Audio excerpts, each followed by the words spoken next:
I'm Daniel Bass, manager of the South Asia program at Cornell University. And I'm Shavin Senavaratner, graduate student in architecture at Cornell and student worker at South Asia program. You're listening to the Next Monsoon podcast, where we examine how art and culture can help us navigate the uncertain future. This podcast is part of a bigger project in the South Asia program at Cornell University. We'll be interviewing scholars from around the world to help us understand how people and artists face climate change. In today's episode, we're headed to the frontier, examining deltas, borders, and climate frontiers in South Asia. Jason Cons is an Associate Professor of Anthropology at the University of Texas at Austin. His research and teaching focuses on a range of issues, including climate security, disputed territory along the India-Bangladesh borders, political ecology, social theory, and agrarian change in South Asia. His first book is Sensitive Space, Fragmented Territory at the India-Bangladesh border, and he is co-editor of Frontier Assemblages, the emergent politics of resource frontiers in Asia. Welcome, Jason, to the Next Monsoon. Hi, folks. Thanks for having me on. So we want to begin with a question that we ask all our guests, which is, what is your first thought when you hear the word monsoon? I suppose rain is my first thought when I hear the word monsoon. I think of the monsoon season, of the feeling of never really quite being dry, that sort of vague sense of the vague odor of mildew that kind of hangs over everything, all of my clothes. So, I mean, that's the sort of most immediate memory thought that springs to mind. And then beyond that, I guess I go to the more classic understanding of the monsoon as this sort of vast climb network that moves through South Asia, ideally, hopefully once a year, and transfers water from various water sources, various ocean sources, and makes things like agriculture happen and rivers flow and all of that good stuff. So what inspired you to be part of this project on the Next Monsoon? Well, I was invited to be part of the project in part because I am currently working in the Southwest Delta region of Bangladesh. And the research that I've been doing there focuses both on the actual material impacts that climate change have in the Delta today, but also imaginations of what the future will look like. And in fact, how those imaginations of the future are shaping politics and ecology in the Delta in the present. So the imagination of transformations related to the monsoon in the face of climate change are very much part of some of the ways that people are thinking about the future there. And a big focus of the work that I do there is in the Sundarbans, the world's largest remaining mangrove forest. And of course, the fate of the mangroves is in some sense quite tied to the monsoon. Mm-hmm. And I mean, with that, how do you think the focus on cultural responses towards climate change provide a different understanding than scientific analysis? I think that a focus on the ways that people experience and understand things like transformations in climate and weather, shifts in patterns of rainfall are absolutely crucial to pair with other kinds of understandings of climate transformation. Without that, we end up with explanations which tend to imagine climate change as these abstracted things which happen to places as opposed to things which emerge out of places. So you received a PhD in development sociology here at Cornell. You're currently teaching in an anthropology department at Texas. But how do you identify yourself, and how do you see your training different from your current position? That's an interesting question. When I was at Cornell, much of the training that happens, and I think still happens at Cornell, takes interdisciplinarity seriously in a way which I think is unfortunately still rare and not necessarily the norm. I'm not sure it's really the norm where I teach now. I think that that's a really important and useful way of learning and of thinking about things like place, about thinking about things like South Asia, I think confining ourselves within narrow disciplines often leads to problematic thinking and a lot of reinvention of wheels and failures to learn from our colleagues around us. I often say that I think one of the least interesting questions one can ask intellectually is something sociological enough? Is it anthropological enough? I don't really think that those are frameworks that I find all that helpful for thinking about the world around us. So, how has that interdisciplinary background of yours shaped your view on climate change? To think about climate change today from the standpoint of a singular discipline really doesn't make a huge amount of sense. And I think that thinking and tackling a question like what is the monsoon or what will the next monsoon look like really requires familiarity with historical methods, at least some basic understanding of how the science is framed. It's absolutely crucial to have a much broader dialogue that involves the humanities, the social sciences, and the sciences. And I think that's been one of the things that's been really lovely about this project so far is the opportunity. I mean, it's primarily we're mostly humanists who are part of this project, and engaging with the ways that we all think about this is, in some sense, a kind of a lovely departure from a narrow social science thinking about this, and also from the scientific framing that I tend to read a lot of when I'm trying to understand what's happening in the Bengal Delta. Yeah. Getting to some of your research in the Bengal Delta, you've done research on topics of borders and securities and agrarian landscapes and deltas, coastal communities. And for our listeners, how would you describe frontier landscapes? And what makes something a frontier? That's a great question. I mean, it's one that's hard to answer in part because frontier is probably one of the most overdetermined concepts out there. I mean, it's one of those things that has so many meanings. It's often, sometimes my colleagues and I question whether it's a useful analytic concept to start with. I tend to look at frontiers as imaginative processes. What happens in a frontier space is that you have a lot of different kind of visions and imaginations of what sorts of possibility are in such zones that then are transformed into material practices. So one example of that is frontiers are often talked about and imagined as these lawless zones. And sometimes, in fact, they are. They often are places that tend to be difficult to manage and patrol, and the sort of classic top-down forms of policing or other kinds of technologies that state forces use to order space. But I think as important as that reality is the sort of imagination of these zones as places where particular kinds of opportunities are possible, in part because it's imagined that the state doesn't have a strong presence there. And so I think that often becomes sort of a self-fulfilling prophecy. I think that in a lot of instances, the imagination of a space as lawless precedes its lawlessness, as opposed to the other way around.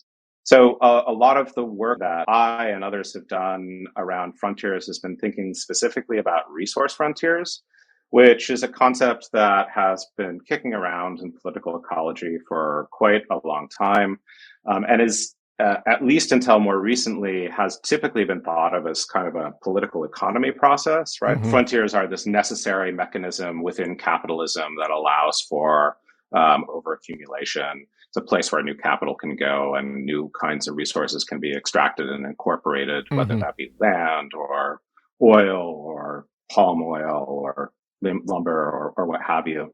So what would be an example of a resource frontier in Bangladesh? I've been thinking about the entire Delta zone as a particular kind of resource frontier that I've been calling a climate frontier.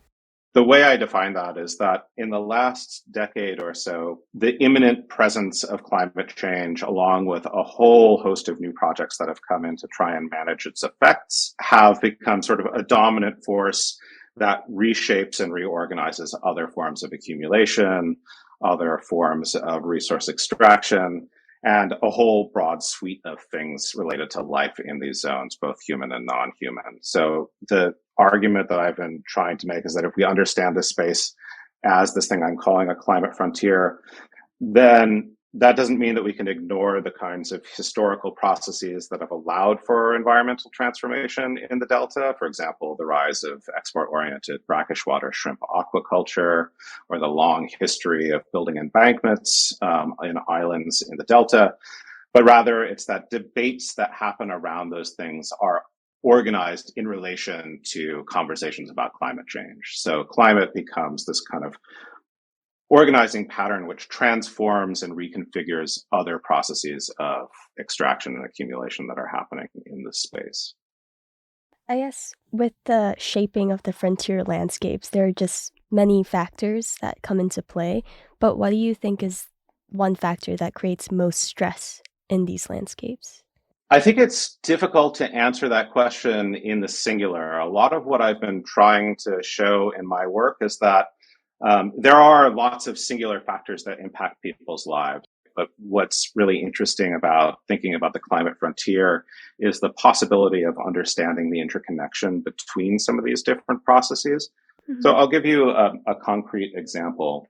In my work in the Delta, I spent a lot of time talking to fishermen who work in the Sundarbans. And when I began this research, I was pretty, what's the right word? I expected to hear a lot of people complaining about government policies regulating access to the Sundarbans because there's been a huge amount of investment in conservation measures within the Delta. And that's involved things like restricting the number of fishing permits that are provided, closing access to fishing in the Sundarbans for certain months of the year to allow for the spawning of marine life.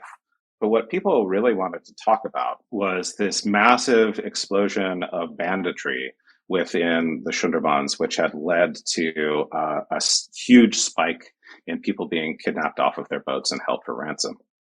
Mm. And it turns out what was behind that process were a set of different kinds of transformations. In a period following a wave of terrorist attacks in Bangladesh, several paramilitary units within the state had been empowered to essentially do new kinds of policing inside of the Sundarbans. Um, so, um, and alongside of that, there was this new money coming in from international organizations to fund forest department to create these kind of, they call them smart teams. They're basically patrol units that move in fast moving motorboats and do their own kind of patrolling. The emergence of these new paramilitary groups is that it broke up those larger territorial units. So they didn't actually reduce the number of bandits that were in the Sundarbans. They just made it so that if you were a fisherman, you could no longer actually predict where and whose territory you were working in. How have the characteristics of frontiers in ways evolved in relation to the climate crisis? The Sundarbans itself has been conceived of as a frontier for a very, very long time.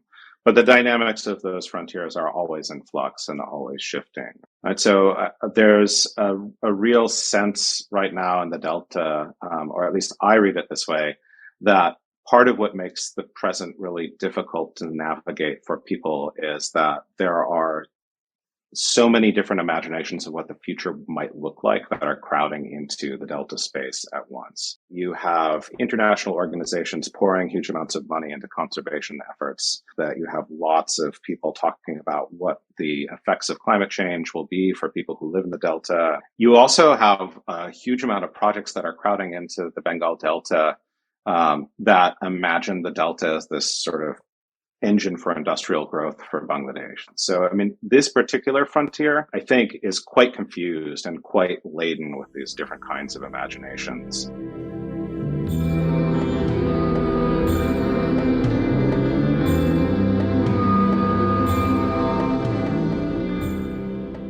So, what do you consider to be a sensitive space, and how is this concept useful for your research?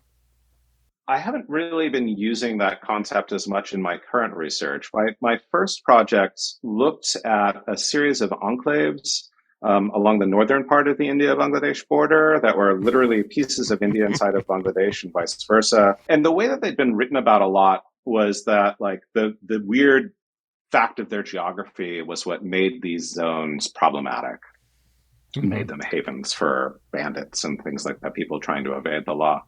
But what I found doing ethnography there, in some sense, it was the other way around, that it was the imagination of these things as problematic that made them problematic, right? And Mm-hmm. and so I had thought about the notion of sensitive space as a way to try and understand that, because people would use that term when they talk to when they talk to me about them. If I was in an archive and asking for documents about these enclaves, it was like people say, well, you're having a difficult time accessing information about these things because they're really sensitive spaces. And after hearing this for about 6 months, I was like, what does that mean?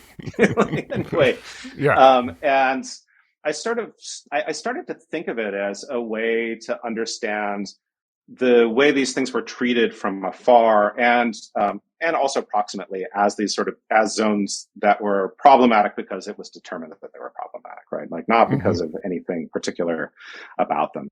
There's also this other term that you use in your research, the word choke points, and curious about how you define this term.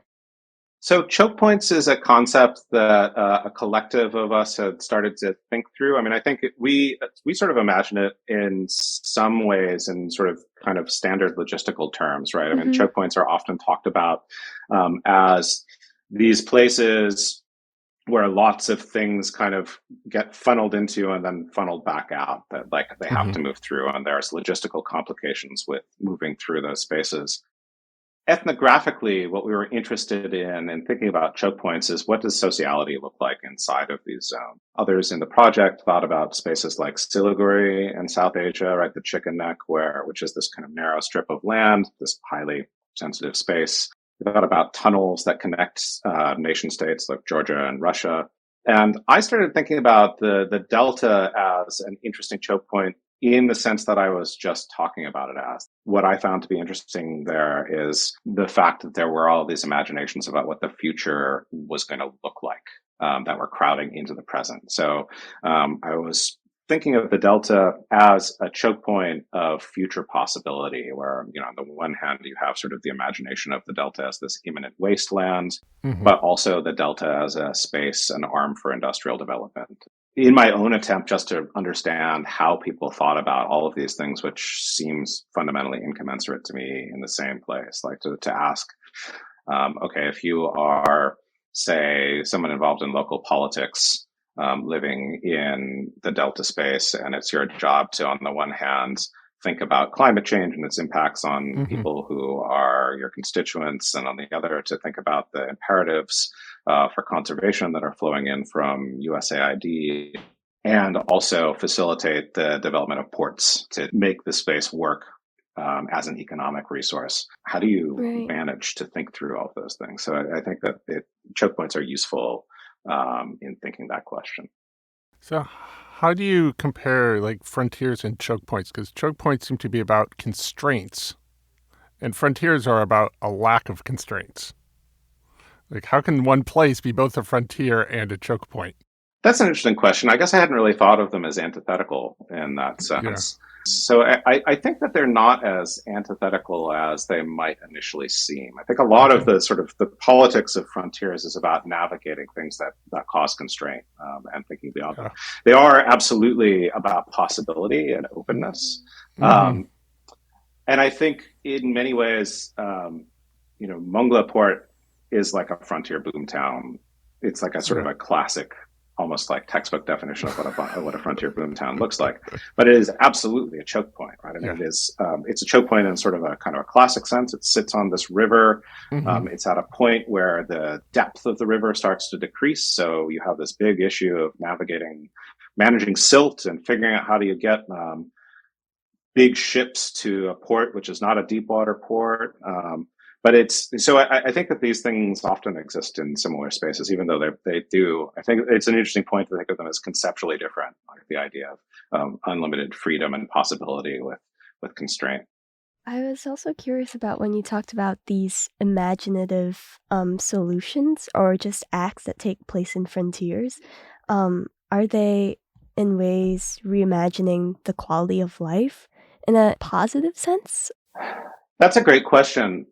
I don't think that there's a singular answer to that either, because there are so many different imaginations of what the future is and will be. I mean, I think one of those imaginations is absolutely, and I completely agree with Kasia Papraki's analysis here, sort of imagines these spaces as zones of opportunity, in part because they are framed as imminent dystopias, right? And so depeasantization and the reimagination of what you can do with land, sort of the infinite expansion of land as a resource for producing export-oriented products at the expense of agriculture and other kinds of social life. I think absolutely that's happening, and that's a really negative view of life. I mean, I think most of the people that I talk to who live in the Delta know that the opportunities that await them if they were to pick up, say, and move to Dhaka to become a rickshaw puller are like that they're facing a decline in the quality of life, and that they don't really want to be ushered off of their land to uncertain futures. But that's only one imagination of what the future will hold, right? So I mean, and only one implication for what life looks like there. I mean, I think, and I take people at their word in saying this. I think a lot of the folks who are involved in the development of Mongla Port imagine Mongla, rightly or wrongly, as this space that can absorb climate displacement and provide good employment opportunities and a higher quality of life for people, right? I mean, there's this new export processing zone, which is developing alongside of the expansion of the port. And I think, whether they're right or wrong, I think lots of folks are saying this is employment for people who would otherwise have employment, and it's a gateway to a higher income life. And there are lots of challenges facing that: access to fresh water, the decline of the Sundarbans with the sort of power plant, and so on and so forth. But I think it's worth considering that as, I don't think that's necessarily a duplicitous imagination. I think people are serious about that. And then I think that there are other kinds of futures that peasants who are living in the Delta are also actively thinking about, which I'm not sure that they imagine them as necessarily an improvement in their life, but rather as ways of maintaining it. Right? I mean, if you talk to people are experimenting all the time with changes in the ways that they do things that don't necessarily register on the same kind of temporal frames that discussions of climate change take place, right? Those are often framed in 10, 20, 50, 100 years.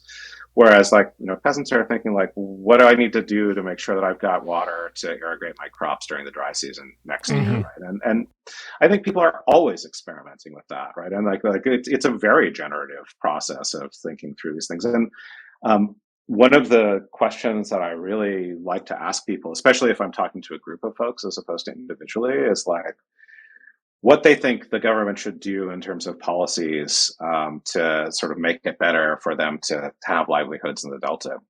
And there are really creative thoughts and ideas there. I mean, often I hear things like, oh, well, if the government only banned shrimp aquaculture within a certain amount of distance from the Sundarbans, then we could go back to rice farming. We wouldn't have to, go and fish in the Sundarbans illegally and so on and so forth. So I think that there's a bunch of imaginations. I think that they all benefit people in different ways and benefit different people. Obviously, I mean, I think that the analysis of the sort of threatening dystopia is, I think that genuinely does not really benefit people who are being displaced from their land, not surprisingly. And I also think that the sort of visions of energy security and industrial development, I think that's very much an open question. I mean, history it's not a particularly what's the right way to say this? History isn't necessarily full of examples of that looking like a good lifestyle or a sustainable lifestyle for folks. But yeah, I mean, this is part of what makes it such an interesting place, is that there's just this insanely complicated and robust imagination of what's unfolding. And often it feels very dark, right? I mean, a lot of those visions are quite pessimistic, but not all of them. And some of them are things that I'm excited about and can kind of, get behind, I guess. With all of that in mind, what are some of your goals for the next monsoon project? So for the project as a whole, what's really exciting is that not only does it bring perspectives about similar kinds of changes from across the region, but it has, to my mind, I think the opportunity to just open up a different set of questions than I think are typically being asked when people are thinking about the future of climate change, the future of the monsoon, and cultural production in relation to it in South Asia. So I guess my personal goals from the next monsoon project are maybe selfish. I'm really excited to learn from that and to think about those things in relation to the problems that I encounter in my research on a daily basis. And I think that there's tremendous potential to think about a lot of questions that I know all of us are grappling with every day, from questions about scale to questions about transformation to questions about how environmental change shapes the ways that people live and work and produce cultural, social, political, economic, in all of those ways. What is one sign of hope in the face of climate change in South Asia? And it's quite a difficult one, but I think for me, the sources of hope that I find in my own work, in engagements that I have in Bangladesh, I think that they largely come from social movements that I've had the privilege of working with there, that are thinking about the organization of space and labor and lands in ways that I think are often completely illegible within many of the policy conversations about climate change, even ones that I think have that are important and would like to see more foregrounded, right? Like the conversation about loss and damage. But I think what I find hopeful are organizations like Nidra Kori, which is an organization I've had the privilege of working with in the past in Bangladesh. It's a landless movement. Translates to "we do it ourselves," that are really thinking about questions about empowerment, not from the standpoint of service provision, education about how to think about climate change and environmental change, but rather from the standpoint of rights. So a lot of the work that they do is very much organized around conscientization. They have this sort of Paulo Freire model of working with individual landless movements in place. And I think what's hopeful about them is that I think they have really transformative effects in people's ability to both speak truth to power in everyday engagements of all sorts of kinds, but also to think about themselves as active agents in shaping future ecologies in the Delta. I think that people who are engaged in these kind of movements are absolutely not sitting around and waiting for development organizations or other kinds of state interventions to transform their life, but rather are sort of actively jumping in and saying, like, these are the kinds of experiments that we want to undertake, to think about the viability of agriculture, to think about the way that our communities are organized socially. And those conversations are not always successful. And in some ways, they are equally as speculative as any other kind of intervention trying to deal with climate change in the future in the Delta. But to the extent that they reorganize where decision-making is happening and who is in charge of making those calls, they give me quite a bit of hope.